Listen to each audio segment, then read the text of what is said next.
Hi, എല്ലാവർക്കും ഈശോമിശിഹായ്ക്ക് സ്തുതിയായിരിക്കട്ടെ. ഒരു പുതിയ പ്രോഗ്രാം ചെയ്യണം എന്ന് വിചാരിച്ചപ്പോൾ കോതമംഗലം രൂപതയുടെ മുൻ രൂപതാധ്യക്ഷൻ അഭ്യുന്നമാർ ജോർജ് പുന്നക്കോട്ടിൽ പിതാവ് ഞങ്ങളുടെ കോൺഗ്രിഗേഷന്റെ ഒരു ഫംഗ്ഷന് വന്നപ്പോൾ SD സന്യാസ സമൂഹത്തെ വിശേഷിപ്പിച്ച ഒരു വാക്കുണ്ട്.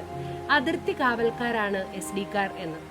എനിക്ക് വളരെയേറെ ഇഷ്ടപ്പെട്ട ഒരു പദമാണ് അതിർത്തി കാവൽക്കാർ. അത് ഞങ്ങളെ സംബന്ധിച്ച് SD സന്യാസ സമൂഹത്തെ സംബന്ധിച്ച്, പ്രത്യേകിച്ചും കോതമംഗലം സെയിന്റ് വിൻസെന്റ് പ്രോവിൻസിനെ സംബന്ധിച്ച് ഏറ്റവും ആപ്റ്റായിട്ടുള്ള ഒരു വാചകമാണ് അതിർത്തി കാവൽക്കാർ. ഞാനിപ്പോൾ ഉള്ളത് നമ്മളുടെ ഇടുക്കി ജില്ലയുടെ അങ്ങേയറ്റം വട്ടവടയിലാണുള്ളത്. ഈ അതിർത്തി കാവൽക്കാർ എന്ന SD കാരെ കുറിച്ച് വിളിക്കുമ്പോൾ വട്ടവടയിൽ ഞങ്ങൾ SD ഒരു മഠമുണ്ട്. പിന്നെ ഹൈറേഞ്ചിൻ്റെ അങ്ങേയറ്റം, പിന്നെ ഈ വശത്തെ അപ്രവശത്തേക്ക് പോയിട്ടുണ്ടെങ്കിൽ മാങ്കുളം കഴിഞ്ഞ് ആനക്കുളത്ത് മഠമുണ്ട്. ആനക്കുളം കഴിഞ്ഞാൽ പിന്നെ നല്ലൊരു പുഴയും അതിനുശേഷം കാടുമാണ്. പിന്നെ ഇപ്പുറത്തേക്ക് വന്നു കഴിഞ്ഞാൽ കാസർഗോഡ് ഞങ്ങളുടെ ഒരു മഠമുണ്ട്. പിന്നെ മറയൂർ ചെന്ന് കഴിഞ്ഞാൽ നാച്ചുവേലിന് ശേഷം പിന്നെ അങ്ങോട്ട് തമിഴ്നാടാണ്. എങ്ങനെ എല്ലാ വിധത്തിലും നോക്കുമ്പോൾ പുന്നക്കോട്ടെ പിതാവ് ഞങ്ങളെ അറിഞ്ഞു വിളിച്ച ഒരു പേരാണ് അതിർത്തി കാവൽക്കാർ. ഞങ്ങളെ നടത്തുന്ന പ്രോഗ്രാമിന് അതിർത്തി കാവൽക്കാർ എന്ന് തന്നെ പേരിടാനുള്ള കാരണവും ഇത് തന്നെയാണ്. പ്രിയപ്പെട്ടവരെ, വട്ടവടയിൽ നിന്ന് ആരംഭിക്കാം എന്ന് വിചാരിക്കുന്നു. 1991 ഞങ്ങൾ ആരംഭിച്ച ഈ SD സന്യാസ സമൂഹത്തിന്റെ പുതിയൊരു ഭവനം വട്ടവടയിൽ ആരംഭിച്ചു. അതെങ്ങനെ തുടങ്ങി, അവിടുത്തെ ആദ്യകാല സഹോദരിമാര്, അതിന്റെ ലക്ഷ്യം എന്നിവയെക്കുറിച്ചൊക്കെ നമുക്ക് സംസാരിക്കാം. ഇതൊരു വലിയ നല്ലൊരു എപ്പിസോഡായിട്ട് ചെയ്യാനാണ് ഞങ്ങളുടെ ഒരു ആഗ്രഹം. അപ്പോൾ ഏറ്റവും ആദ്യം വട്ടവടയിലെ ഈ മനോഹാരിത, ഇവിടുത്തെ പൂക്കളും വലിയ മലകളും, എൻ്റെ എതിർവശത്ത് നല്ല മലകളും ഒക്കെ ഉണ്ട്, അതിലേക്കൊക്കെ നമുക്ക് വരാം. അപ്പോൾ ഏവർക്കും ഈ അതിർത്തി കാവൽക്കാർ എന്ന് പറയുന്ന പ്രോഗ്രാമിലേക്ക് സ്നേഹപൂർവ്വം സ്വാഗതം. നീലാകാശം ചൂടാറുണ്ടേ നീഹാരതാരാഗണങ്ങൾ, മൗനം പോലും ഈരാവിലാകെ മൂളാതെ മൂളുന്നു കാതിൽ, അരുവി താരാട്ടുപാടും ഇലകൾ രാക്കാറ്റിലേറും, ഉയരേ മേഘം കുളിരായി താനേ കീനാവോതും, നീലാകാശം ചൂടാറുണ്ടേ നീഹാരതാരാഗണങ്ങൾ.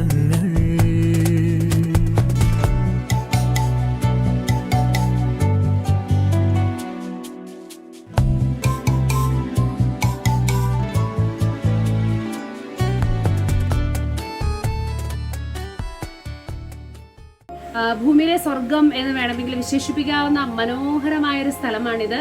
ഒരുപാട് പേര് കണ്ടിട്ടുള്ള ഒരു സ്ഥലമായിരിക്കാം.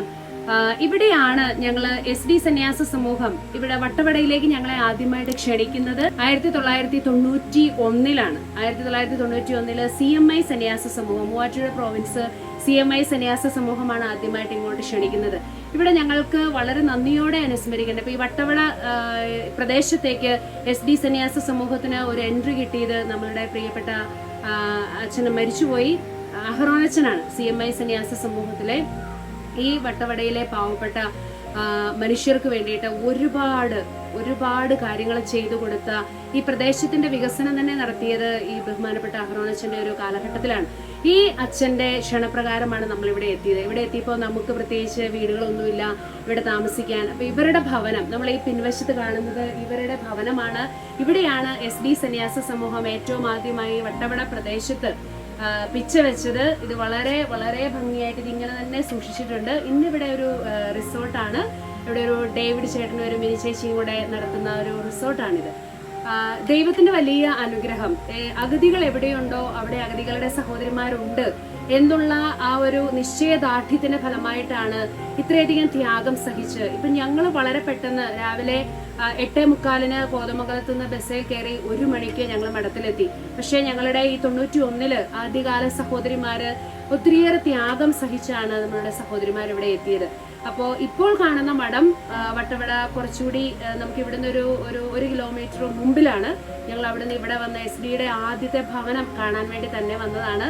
അപ്പോൾ എല്ലാവരെയും ഇന്ന് ഇതിന്റെ അകം ഒരു റിസോർട്ട് ആണെങ്കിൽ ഇതിന്റെ പുറംഭാഗം ഇത് അതുപോലെ തന്നെയാണ് ഈ കെട്ടിടം ഇന്ന് സംരക്ഷിക്കപ്പെട്ടിരിക്കുന്നത്. ഇങ്ങനെ സംസാരിച്ചു വന്നതിനിടയ്ക്ക് SD സിസ്റ്റേഴ്സിനെ കുറിച്ചും അവരുടെ ആദ്യകാലത്തെ വരവിനെ കുറിച്ചും ഒക്കെ ഡേവിഡ് പറയുന്നത് കേട്ടപ്പോൾ ചേട്ടൻ തന്നെ നേരിട്ട് പറയട്ടെ എന്ന് ഞാൻ ഓർത്തു. ചേട്ടന് SD-കാരെ കുറിച്ച് അല്ലെങ്കിൽ അന്നത്തെ അമ്മമാരെ കുറിച്ച് പിന്നെ അഹ്റോനസിനെ കുറിച്ചൊക്കെ പറയാൻ എന്തെങ്കിലും ഉണ്ടെങ്കിൽ ഈ സമയത്ത് പറയാനുണ്ടല്ലോ. നല്ലോണം പറയാനുണ്ട്. അഹ്റോനസിനെ പറ്റി നല്ല അഭിപ്രായം. പിന്നെ അന്ന് സിസ്റ്റേഴ്സ് കൂടെ വന്നതുകൊണ്ട് ഇവിടെയുള്ള പിള്ളേർക്ക് തുടങ്ങുന്ന വിദ്യാഭ്യാസവും കാര്യങ്ങളായിട്ട് നല്ലൊരു ഗുണമായിരുന്നു. ആ നാട്ടിലൊരു ഗുണമായിരുന്നു, നല്ലൊരു രസമാണ്. പിന്നെ അത്ര കഷ്ടപ്പെട്ടാണ് അവർ ഇത് എത്തിപ്പറ്റിയത്. ഇവിടെ എത്തിപ്പറഞ്ഞത് തന്നെ വണ്ടിയില്ല, നടന്നു അത്രയും കഷ്ടപ്പെട്ടാണ് ഇത്. അതുകൊണ്ട് ഈ നാട്ടിൽ വലിയ നന്മയില്ല. കാരണം ഇവിടെ പല പിള്ളേർ വരുമ്പം പറയാറുണ്ട് സിസ്റ്റർ. ഞാൻ പറഞ്ഞു കേട്ടിട്ടുള്ളൂ, ഈ സിസ്റ്റർമാരെ പറഞ്ഞു കേട്ടിട്ടുള്ളൂ, ഞാൻ കണ്ടിട്ടില്ല. അവകാശം ഞാൻ കണ്ടിട്ടില്ല, പക്ഷെ പറഞ്ഞു കേട്ടിട്ടുണ്ട്. അവരുടെ കഷ്ടപ്പാടും അവർ വരുന്ന അനുഭവിച്ച തണുപ്പും ഇവിടെ ഒരു പുറയ്ക്കാൻ പോലും പുറത്തില്ലായിരുന്നു, അത് വിഷമമാണ്. ഇപ്പൊ തന്നെ ഇവിടുത്തെ ഏറ്റവും ചൂടുള്ള സമയമായതെന്നാണ് പറയുന്നത്. അപ്പോഴും നമുക്ക് നല്ല നിൽക്കുന്നത് നടന്നിട്ട് അതാണ് ഇവിടുത്തെ. പക്ഷെ അത് നല്ലൊരു ഇതായിപ്പോയി. അത് ഈ നാടിന് വലിയൊരു ഗുണമായിപ്പോയി. ഈ സ്കൂള് അന്ന് ഒരു LP സ്കൂളായിട്ട് ഇവിടെ തുടങ്ങിയതുകൊണ്ട് ഇവിടെ പഠിച്ച പിള്ളേരോട് വരാറുണ്ട്. ഇവിടെ പഠിച്ച പിള്ളേരോട് വരാറുണ്ട്. അവർ പറയാറുണ്ട് ഞങ്ങൾ ഈ ക്ലാസ്സിലായിരുന്നു, ഈ റൂമിലായിരുന്നു എന്നൊക്കെ പറയാറുണ്ട്. എനിക്ക് നല്ലൊരു സന്തോഷം. കഷ്ടപ്പെട്ടാണെങ്കിലും അതിൻ്റെ ഒരു റിസൾട്ട് വന്നില്ല. നല്ലൊരു ഇതാണ്. നിങ്ങളുടെ ഈ പ്രോഗ്രാം ഇതിങ്ങനെ ലോകം മുഴുവൻ എത്തട്ടെ എന്ന് ഞങ്ങൾ ആശംസിക്കുന്നു. ഞങ്ങൾക്കും ഒത്തിരി സന്തോഷം. ഈ മഠത്തിന്റെ ഫ്രണ്ടിലാണ് ഞാനിപ്പോൾ ഇരിക്കുന്നത്. 1991 ഓഗസ്റ്റ് 15-നാണ് നമ്മളിവിടെ വന്ന് താമസം തുടങ്ങിയത്. ഈ താമസം തുടങ്ങുകയെന്ന് പറയുമ്പോൾ ഇപ്പോൾ ഈ കെട്ടിടം കാണുമ്പോൾ നിങ്ങൾക്കറിയാം ഇത് 2 ഭാഗമായിട്ടാണ്. അതായത് 2 കോൺഗ്രിഗേഷനിലെ സിസ്റ്റേഴ്സിനെയാണ് അഹ്റോനസിന് ഇങ്ങോട്ട് ക്ഷണിച്ചിരുന്നത്. ഇവിടെ ഒരു പ്രത്യേകിച്ച് തമിഴ് വംശജരെ ഏറ്റവും കൂടുതൽ താമസിക്കുന്ന ഒരു സ്ഥലമാണ്. വിദ്യാഭ്യാസം ആർക്കും തന്നെ ഉണ്ടായില്ല. ഒരു കുട്ടികളും സ്കൂളിൽ പോകുന്നൊരു സാഹചര്യമില്ല. അങ്ങനെയുള്ളപ്പോൾ സ്കൂൾ തുടങ്ങുക, പിന്നെ CMI സഭയോട് ചേർന്ന് സ്കൂളിൽ പഠിപ്പിക്കുക എന്നുള്ള ഉദ്ദേശത്തോടു കൂടിയാണ് നമ്മളിവിടെ വന്നത്. പിന്നെ സോഷ്യൽ വർക്കിന് വേണ്ടി DM സിസ്റ്റേഴ്സിനെ ക്ഷണിച്ചിരുന്നുവെങ്കിലും എന്തുകൊണ്ടോ അവർ വന്നില്ല. അപ്പോൾ ഇങ്ങനെ 2 പോർഷനായിട്ടാണ്, അതായത് ഒരു ഭാഗം SD സിസ്റ്റേഴ്സിനും മറുഭാഗം DM സിസ്റ്റേഴ്സിനും നടുവിൽ ചാപ്പലും അങ്ങനെയാണ് അത് വെച്ചിരുന്നത്. അപ്പോൾ DM സിസ്റ്റേഴ്സ് വരാതിരുന്നത് കൊണ്ട് ഇവിടെ അൺഎയ്ഡഡ് സ്കൂളാക്കി മാറ്റി. ഇവിടേക്ക് ഇതൊരു വലിയ ചലഞ്ചാണ്. നമ്മളിപ്പോൾ ഇവിടെ ഇങ്ങനെ നോക്കുമ്പോൾ നമുക്കിപ്പോൾ ഇവിടെ ഞങ്ങൾക്ക് തണുപ്പ് മാറ്റാൻ വേണ്ടിയിട്ട് സ്വെറ്ററുണ്ട്, മഫ്ലറുണ്ട്, കാലിൽ സോക്സ് ഉണ്ട്, എല്ലാം ഉണ്ട്. 1991 കാലഘട്ടങ്ങളിൽ അഗതികളുടെ സഹോദരിമാരായ SD സിസ്റ്റേഴ്സ് ഇവിടെ തണുപ്പെന്ന് പറഞ്ഞെന്നാൽ ഇതൊന്നും അല്ല തണുപ്പ്. ഭയങ്കര തണുപ്പുള്ള ഒരു സമയത്ത് ഇന്ന് നമുക്ക് ഹോട്ട് വാട്ടർ ബാഗ് എന്നൊക്കെ നമുക്ക് ചിന്തിക്കാമെങ്കിലും അന്നത്തെ കാലത്ത് ഇതൊന്നും ഉണ്ടായില്ല. മഫ്ലർ, സ്വെറ്റർ, ഈവൻ ഒരു കമ്പിളി പുതച്ച് കിടക്കാൻ പോലും നമുക്ക് അങ്ങനെയൊന്നും ഇല്ലാതിരുന്നൊരു കാലം. ഇവിടുന്ന് CMI സഭാ വൈദികർ നമുക്ക് തരുന്ന പൈസ കൊണ്ടാണ് നമ്മൾ ഭക്ഷണം കഴിക്കാനും ഒക്കെയുള്ള അത്യാവശ്യം കാര്യങ്ങൾ മാത്രം. അങ്ങനെ അഗതികളുടെ ഇടയിൽ അഗതികളുടെ സഹോദരിമാരായിട്ട് തന്നെ താമസിച്ച ഒരു സമയം. അപ്പോൾ ആ സമയത്തൊക്കെ സിസ്റ്റർ എമിലിയും സിസ്റ്റർ ജോളിമരിയും സിസ്റ്റർ അക്വീനയുമാണ് ആദ്യമായിട്ട് ഈ ഭവനത്തിൽ താമസിച്ചിരുന്നത്. അപ്പോൾ ഇതിനകത്ത് സിസ്റ്റർ എമിലിയെയും സിസ്റ്റർ അക്വീനയെയും വളരെ സ്നേഹത്തോടെ അവരുടെ ത്യാഗ ജീവിതം ഓർക്കുകയാണ്. അവർ 2 പേരും മരിച്ചുപോയി. അവരുടെ 2 പേരുടെയും ദീർഘകാലത്തെ സേവനം വളരെ നന്ദിയോടെ SD സന്യാസ സമൂഹം സെയിൻറ്റ് വിൻസെൻ്റ് പ്രോവിൻസ് നന്ദിയോടെ ഓർക്കുന്ന ഒരു സമയമാണിത്. അപ്പോൾ അവർ പറഞ്ഞു കേട്ടിട്ടുണ്ട് ഹോട്ട് വാട്ടർ ബാഗ് എന്നൊക്കെ നമ്മൾ കേട്ടിട്ടേ ഉള്ളൂ. അപ്പോൾ ഇങ്ങനെ ചില്ല് കുപ്പിക്കകത്ത് ചൂടുവെള്ളം നിറച്ചിട്ട് അത് സൈഡിൽ വെച്ചാണ് തണുപ്പ് കിട്ടാൻ കിടന്നുറങ്ങിക്കൊണ്ടിരുന്നത് എന്ന് അവർ പറഞ്ഞു കേട്ടിട്ടുണ്ട്. SD-യുടെ തുടക്കം ഇങ്ങനെയായിരുന്നു. SD-യുടെ തുടക്കം ഇവിടെ നിന്നായിരുന്നു. ഈ വട്ടവട ഈ പ്രദേശത്തെ പാവപ്പെട്ട മനുഷ്യരോടൊപ്പം ആയിരിക്കാൻ ഇന്നിപ്പോൾ സോഷ്യൽ വർക്കിൻ്റെ കാര്യങ്ങളിലൊക്കെ ആണെങ്കിലും ഒരുപാട് SHG ഗ്രൂപ്പുകളുണ്ട്, സംരംഭകർ തുടങ്ങിയിട്ടുണ്ട്, വിദ്യാഭ്യാസം, നല്ല സ്കൂളുകളുണ്ട്. ഇവിടെ പഠിച്ച് വളർന്ന നല്ല കുട്ടികൾ നമ്മൾ പഠിപ്പിച്ച് ഒരുപാട് പേര് ജോലിയൊക്കെ മേടിച്ച് അങ്ങനെ മിടുക്കറായിട്ടൊക്കെ വരുന്നത് കാണുമ്പോൾ SD സിസ്റ്റേഴ്സിന് അഗതികളുടെ കൂടെ താമസിക്കുക. അഹ്റോനസിൻ്റെ ഏറ്റവും വലിയ സ്വപ്നമായിരുന്നു അവരുടെ ജീവിതം എങ്ങനെയോ അങ്ങനെ തന്നെ നമ്മളും ജീവിക്കുക എന്നുള്ളത്. ആ ഒരു സ്വപ്നത്തെ സാക്ഷാത്കരിക്കാനുള്ള ധൈര്യം SD-യുടെ ആദ്യകാല സഹോദരിമാർക്ക് ലഭിച്ചു എന്നുള്ളതൊരു വലിയ കാര്യമാണ്. ഇവിടുത്തെ ആദ്യമായിട്ട് ഇവിടെ വന്ന സിസ്റ്റർമാര് എമിലിയമ്മയും അക്വീനാമ്മ, പിന്നെ അങ്ങനെയുള്ള സത്യ സിസ്റ്റർ, സത്യസത്യ MLA വന്നായിരുന്നു. അപ്പോൾ ഇങ്ങനെ എല്ലാ കാട് ചോലക്കാനും ഇറങ്ങിയത് അവർ എല്ലാവരും കൂടി ഒരാളെ കൂടി വീട് ഡെയിലി രാവിലെ നടന്ന് വട്ടവട പോകും. കോവിലൂർ വട്ടവട എന്ന് പറഞ്ഞാൽ ഇവിടെ നിന്ന് 3 കിലോമീറ്ററാണ്. നടന്ന് പോയി ജനങ്ങളെ നോക്കിക്കൊണ്ട് വരുന്നത് അതെല്ലാവരും ശരിയാക്കിയതാണ്. ഇവിടെ വന്ന് അവരെല്ലാവരും നല്ലായിരിക്കണം പ്രാർത്ഥിക്കുക. സേതുചേട്ടൻ എത്ര കാലമായിട്ട് ഈ സ്ഥാപനമായിട്ട് ബന്ധമുണ്ട്? 50 കൊല്ലമായിട്ടുണ്ട്. ഓക്കെ. ഇപ്പൊ ഇവിടുത്തെ സിസ്റ്റേഴ്സിനെ കുറിച്ചും ഇവരുടെ ജീവിതത്തെ കുറിച്ചും പിന്നെ ഇവിടെ ഡിസ്പെൻസറി ഉണ്ട്. ഈ വട്ടവട ഏരിയയുടെ ഇതിന്റെ ഒരു പശ്ചാത്തലം നേരത്തെ എങ്ങനെയായിരുന്നു? ഇപ്പൊ ഈ ആശുപത്രി ഇവിടേക്ക് ഇത് വന്നേ പിന്നെ ഇതിന്റെ ഒരു വ്യത്യാസം നിങ്ങൾക്ക് എന്തുമാത്രം ഉപകാരമുണ്ട് അതിനെ കുറിച്ചൊന്ന് പറയാമോ? സിസ്റ്റർ, അതാ നേരത്തിൽ ഇവിടെ ആദിവാസികൾ ഒരിക്കലും ആദിവാസിയായിരുന്നു. ഇവിടെ ട്രൈബ് ശരിയാവണം. ജനങ്ങളുടെ കൂടുതൽ ആളില്ല. അപ്പോൾ ഇവിടെ വരുമ്പോൾ ആസ്പത്രിയിൽ എല്ലാം കിടപ്പാ കിടന്നു. വീട്ടിൽ കൂടെ പനി വന്നാലും വീട്ടിൽ കൂടെ കിടപ്പായിരുന്നു. പിന്നെ ഞങ്ങൾ തിരുമേനി സഭയിൽ വന്നിട്ട് ഞങ്ങൾ 3 ചോദിച്ചിട്ട് പിന്നെ ഒരു സിസ്റ്റർമാരെ വിളിച്ചു വന്നായിരുന്നു. അവരെ അച്ഛൻ വിളിച്ചു വന്നായിരുന്നു. അപ്പോൾ സ്ഥലം ഇങ്ങനെ കാട്ടി ചോലയായിരുന്നു. ഇതെല്ലാം ചോലയായിരുന്നു. അപ്പോൾ ഈ ചോലയെല്ലാം ക്ലിയറാക്കി ഒരു വില്ലേജ് ഓഫീസറുടെ കയ്യിൽ നിന്ന് മേടിച്ച സ്ഥലത്തെ ഇവിടെ ഒരു ഹോസ്പിറ്റൽ ഉണ്ടാക്കി ഇങ്ങനെ ഒരു ഷെഡ് അടിച്ചായിരുന്നു. അപ്പോൾ ഈ ആന കടുവ എല്ലാം ഇവിടെ വരായിരുന്നു.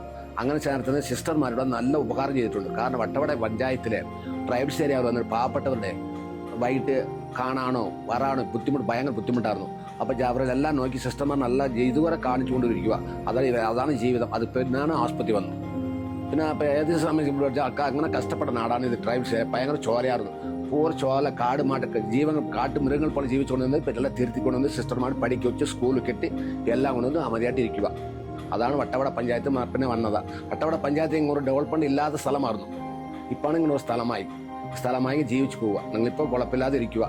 സിസ്റ്റേഴ്സിനെ കുറിച്ചൊക്കെ സന്തോഷമാണോ? ரொம்ப സന്തോഷം. ദൈവത്തിന്റെ സഹായം നല്ല സന്തോഷം. അവരെല്ലാവരും നല്ലായിരിക്കണം. എங்களுக்கு എല്ലാ വട്ടവട പഞ്ചായത്തെ പറ്റി യാരും കുറവാറില്ല. എന്നാൽ ഇവിടെ ജീവിച്ചുകൊണ്ട് ഒരു കുഴപ്പമില്ല, നല്ലായിരിക്കണം. അവരെല്ലാം സന്തോഷം ഇതുകൊണ്ട് നോക്കിക്കൊണ്ടിരിക്കുക. ഇതുവരെ സിസ്റ്റർമാർ നല്ലായിരിക്കണം. എന്ത് പ്രോബ്ലം ആയിട്ടില്ല. ഇതുവരെ ഒരു അപകടം വരുന്ന കൂടെ പൈസ ഇല്ലെങ്കിലും പൈസ കൊടുത്തു കൂടെ അവർ അയച്ച് അവർ നല്ല മോഹൻ സാർക്കാണ് ഇപ്പോൾ പൈസ എന്തെങ്കിലും ഷോമിലാതെ എല്ലാം നോക്കിക്കൊണ്ടു സിസ്റ്റർ. അതാണ് നിങ്ങൾ വന്ന ഒരു ഉപകാരമാണ്. ഇവിടുത്തെ ആദ്യമായിട്ട് ഇവിടെ വന്ന സിസ്റ്റർമാര് എമിലിയമ്മയും അക്വീനാമ്മ പിന്നെ അങ്ങനെയുള്ള എമിലിയമ്മ സത്യ സിസ്റ്റർ എമിലിയമ്മ വന്നായിരുന്നു. അപ്പോൾ ഇങ്ങനെ എല്ലാ കാട് ചോലക്കാനും ഇറങ്ങിയത് അവർ എല്ലാവരും കൂടി ഒരാളെ കൂടി വീട് ഡെയിലി രാവിലെ നടന്ന് വട്ടവട പോകും. കോവിലൂർ വട്ടവട എന്ന് പറഞ്ഞാൽ ഇവിടെ നിന്ന് 3 കിലോമീറ്ററാണ്. നടന്ന് പോയി ജനങ്ങളെ നോക്കിക്കൊണ്ട് വരുന്നത് അതെല്ലാവരും ശരിയാക്കിയതാണ്. ഇവിടെ വന്ന് അവരെല്ലാവരും നല്ലായിരിക്കണം പ്രാർത്ഥിക്കുക. അവരെ പറ്റിയ സന്തോഷം. അവരെല്ലാവരും വിളിച്ചുകൊണ്ട് വന്ന് എല്ലാവരും ഇല്ലാത്ത പൈസ ഇന്നാലും ഇല്ലാട്ടെ അവരെല്ലാവരും നോക്കിക്കൊണ്ട് ഇതുവരെ അവർ പറഞ്ഞുകൊണ്ടിരിക്കുക.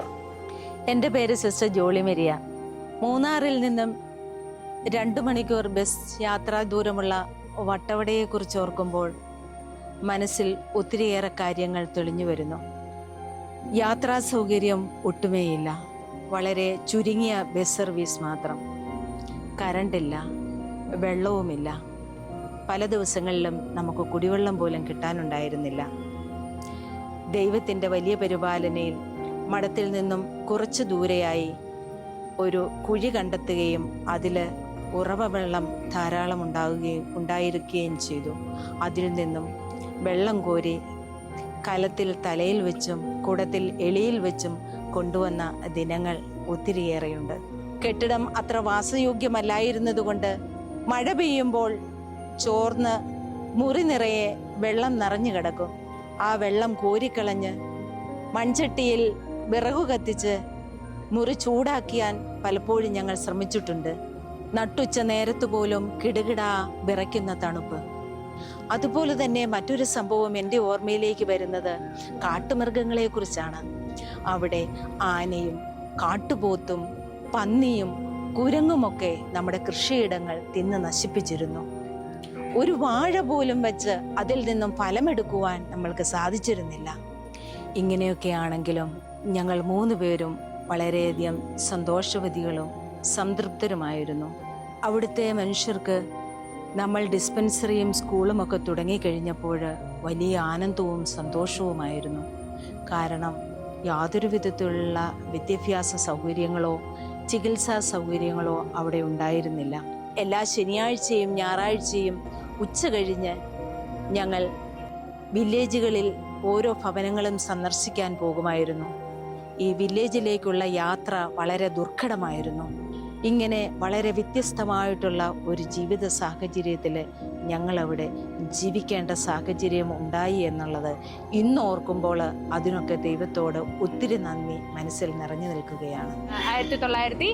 1999 മുതൽ ഇപ്പോൾ ഈ സമയം വരെയും ഇനി SD ഉള്ള കാലം വരെയും വട്ടവടയിൽ നമ്മളുടെ സന്യാസ സമൂഹത്തിന്റെ വലിയ സാന്നിധ്യം ഇവിടെ ഉണ്ടാകും. നിങ്ങൾ ഇതിന്റെ തുടക്കകാലത്ത് അനുഭവിച്ച ക്ലേശങ്ങളും ബുദ്ധിമുട്ടുകളും, ഇത് മഠം പണിയാൻ കൂടെ നിന്നവരും അങ്ങനെ സേതു അങ്ങനെ ചേട്ടന്മാരുടെയൊക്കെ കാര്യങ്ങൾ നിങ്ങൾ കേട്ടതാണ്. വട്ടവട എന്ന് പറയുന്ന മഠത്തിന്റെ സൗന്ദര്യത്തെക്കുറിച്ചും അതിന്റെ പ്രകൃതി ഭംഗിയെക്കുറിച്ചും എല്ലാം നമ്മൾ മനസ്സിലാക്കി. ഇവിടെ ജോലി ചെയ്ത, ഇപ്പോൾ ചെയ്തുകൊണ്ടിരിക്കുന്ന നമ്മളുടെ എല്ലാ സഹോദരിമാരെയും ഒരുപാട് സ്നേഹത്തോടെ ഓർക്കുകയാണ്. ഇപ്പോൾ ഇവിടുത്തെ കമ്മ്യൂണിറ്റി അംഗങ്ങൾ സിസ്റ്റർ വത്സല മദർ, പിന്നെ സിസ്റ്റർ ലീജയുണ്ട്, പിന്നെ സിസ്റ്റർ ജാൻസി മരിയ. സിസ്റ്റർ വത്സലയും സിസ്റ്റർ ജാൻസി മരിയയും കൂടെയാണ് ഇവിടെ കാണുന്ന ഈ ഡിസ്പെൻസറിയിലെ കാര്യങ്ങൾ. അവർ ഷിഫ്റ്റ് ആയിട്ടാണ് ഡിസ്പെൻസറി നടത്തിക്കൊണ്ടിരിക്കുന്നത്. ഈ ഡിസ്പെൻസറിയെ കുറിച്ച് ഇന്നലെ ഞങ്ങളൊരു ഹൗസ് വിസിറ്റ് ചെയ്യാൻ ചെന്ന സമയത്ത് നമ്മളുടെ ഈ ഡിസ്പെൻസറിയെ കുറിച്ച് ഞാൻ ഡിസ്പെൻസറി എന്നുള്ള വാക്ക് ഉപയോഗിച്ചപ്പോൾ ആ ചേച്ചി പറഞ്ഞൊരു കാര്യമുണ്ട്, അമ്മേ അത് ഡിസ്പെൻസറി എന്ന് ചൊല്ലക്കൂടാതെ അതുതാൻ ഞങ്ങളുടെ മെഡിക്കൽ കോളേജ്, അങ്ങനെയാണ് അവരതിനെക്കുറിച്ച് സംസാരിച്ചത്. ഇവിടുത്തെ ഒരു ഹെൽത്ത് സെന്റർ ഉണ്ട് കോവിലൂർ, അവരും പറയും, എപ്പോഴും പറയാറുണ്ട്, നിങ്ങൾ ഇവിടുന്ന് പോകരുത്, ഇത് ഭയങ്കര സപ്പോർട്ടാണ്, ഞങ്ങളുടെ ഡോക്ടേഴ്സിന്റെ സഹായം എപ്പോൾ വേണമെങ്കിലും നിങ്ങൾക്ക് അവിടെ ഉണ്ടാകും, നിങ്ങൾ പോകരുത്. ഈ ഹെൽത്ത് സെന്ററിൽ 2 മണി വരെയൊക്കെ ചികിത്സ ഉണ്ടാവുള്ളൂ. ഇവിടെ നമുക്ക് രാത്രിയായാലും പകലായാലും ഒരുപോലെ പാവപ്പെട്ട മനുഷ്യര് കുടികളിൽ നിന്നും അങ്ങ് ഒത്തിരി, ഇപ്പൊ കഴിഞ്ഞ ദിവസം പറയുമായിരുന്നു 2000 രൂപ ഓട്ടോ കൂലി കൊടുത്തിട്ട് 50 രൂപയുടെ മരുന്ന് വാങ്ങാൻ വേണ്ടി വരുന്ന ആൾക്കാർ. അങ്ങനെ ഒത്തിരിയേറെ ദൂരെ നിന്നും ഒരുപാട് കഷ്ടപ്പാടുകൾ സഹിച്ച് വരുന്ന അങ്ങനെ വരുന്നവർക്ക് മൂന്നാറാണ് പിന്നെ ഒരാശുപത്രി ഇവിടെ ഉള്ളൂ. അപ്പോൾ അഗതികളുടെ സഹോദരിമാരുടെ ഇവിടുത്തെ സേവനം വലിയൊരു അനുഗ്രഹമാണ് ഈ പ്രദേശവാസികൾക്കെന്ന് ഇന്നലെ അവരുടെ വായിൽ നിന്ന് തന്നെ ഞങ്ങൾക്ക് കേൾക്കാനായിട്ട് സാധിച്ചു. പിന്നെ മറ്റൊരു കാര്യം, ഞങ്ങളുടെ വലിയൊരു സ്വപ്നമാണ് ഒരു മൊബൈൽ പാലിയേറ്റീവ് കെയർ. ഇപ്പം ഇവിടെ ഞങ്ങൾ ഇവിടെ 2-3 ദിവസമായിട്ട് ഇവിടെ ഉണ്ടായിരുന്ന സമയത്ത് തന്നെ സിസ്റ്റർ ജാൻസി മരിയ പിക്കപ്പ് വാനയിലാണ് പോയി വീട്ടിൽ കിടക്കുന്ന ചേച്ചിമാർക്ക്, അവർക്ക് ഇങ്ങോട്ട് വരാനായിട്ട് സാധ്യതയില്ലാത്തവർക്ക് ഇഞ്ചക്ഷൻ എടുക്കാനായിട്ട് പിക്കപ്പ് വാനയിലൊക്കെയാണ് പോകുന്നത്. അപ്പോൾ ഇതൊക്കെ കണ്ടപ്പോൾ പിന്നെ ജാൻസി മരിയയുടെയും വലിയൊരു സ്വപ്നമാണ് ഒരു മൊബൈൽ പാലിയേറ്റീവ് സെന്റർ തുടങ്ങി ഈ ഇങ്ങോട്ട് വരാൻ പറ്റാത്ത അല്ലെങ്കിൽ അങ്ങ് ദൂരെ കുടികളിലും, പിന്നെ അവിടെ ഒരു വ്യൂ പോയിന്റ് എന്ന് പറഞ്ഞൊരു സ്ഥലത്ത് ഞങ്ങൾ ഇന്നലെ കാണാൻ പോയി. അങ്ങേറ്റം ഇങ്ങനെ കയറി ഒത്തിരി പോകണം. അവിടുന്ന് ഒരു രോഗിയെ കൊണ്ട് ഇവിടെ എത്തുമ്പോഴേക്കും ആ യാത്ര കൊണ്ട് തന്നെ രോഗികൾ മരിക്കും. അത്രയ്ക്കും ദുർഘടം നിറഞ്ഞ ഒരു യാത്രയാണ്. അപ്പോൾ ഇവിടെ SD സഹോദരിമാരുടെ സാന്നിധ്യം, പ്രിയപ്പെട്ട സഹോദരിമാരെ, ഈ കഴിഞ്ഞ 91 മുതൽ ഈ 2025 വരെയുള്ള കാലഘട്ടത്തിൽ ഒത്തിരിയേറെ ത്യാഗം സഹിച്ച്, യാത്രാക്ലേശം സഹിച്ച്, അതുപോലെ തന്നെ തണുപ്പിന്റെ വലിയ ബുദ്ധിമുട്ടിനെ അതിജീവിച്ച്, ഇപ്പം നമുക്ക് വല്ലപ്പോഴും ഒക്കെ വരുന്നവർക്ക് നല്ല കാലാവസ്ഥയാണ്, പക്ഷേ എന്നും ഇവിടെ താമസിക്കുന്നവർക്ക് ഈ തണുപ്പ് വലിയൊരു പ്രശ്നമാണ്. അപ്പോൾ ഇതിനെല്ലാം അതിജീവിച്ച് ഇവിടുത്തെ പാവപ്പെട്ട തമിഴ് കൂടിക്കലർന്ന് സംസാരിക്കുന്ന മലയാളികളും തമിഴിയൻസും ഒക്കെ ഉണ്ട് ഇവിടെ. എല്ലാവർക്കും വേണ്ടിയിട്ട് ജീവിതം സമർപ്പിച്ച് അഗതികളുടെ സഹോദരിമാരായ എല്ലാ സഹോദരിമാർക്കും ഞങ്ങളുടെ ഇളം തലമുറയുടെ വലിയൊരു വന്ദനം, ഒരുപാട് നന്ദി. അപ്പോൾ ഈ അതിർത്തി കാവൽക്കാർ എന്ന പുന്നക്കോട്ടിൽ പിതാവ് നമ്മളെ വിളിച്ചത് യാഥാർത്ഥ്യമായിക്കൊണ്ടിരിക്കുകയാണ്. ഇന്നും പരമ്പര വീണ്ടും തുടരും. അടുത്ത അതിർത്തി കാവൽ ആയി നിൽക്കുന്ന SD സന്യാസ സമൂഹത്തിന്റെ പുതിയ ഭവനത്തിലേക്ക് എത്തും വരെ ചെറിയൊരു ഷോർട്ട് ബ്രേക്ക്. Thank you. ദൂരെ മലയോരം പൂക്കാലം തോരാവനികയോ ഓരോ ഇഴതോറും കാറ്റോതും മായാ പുലരിയോ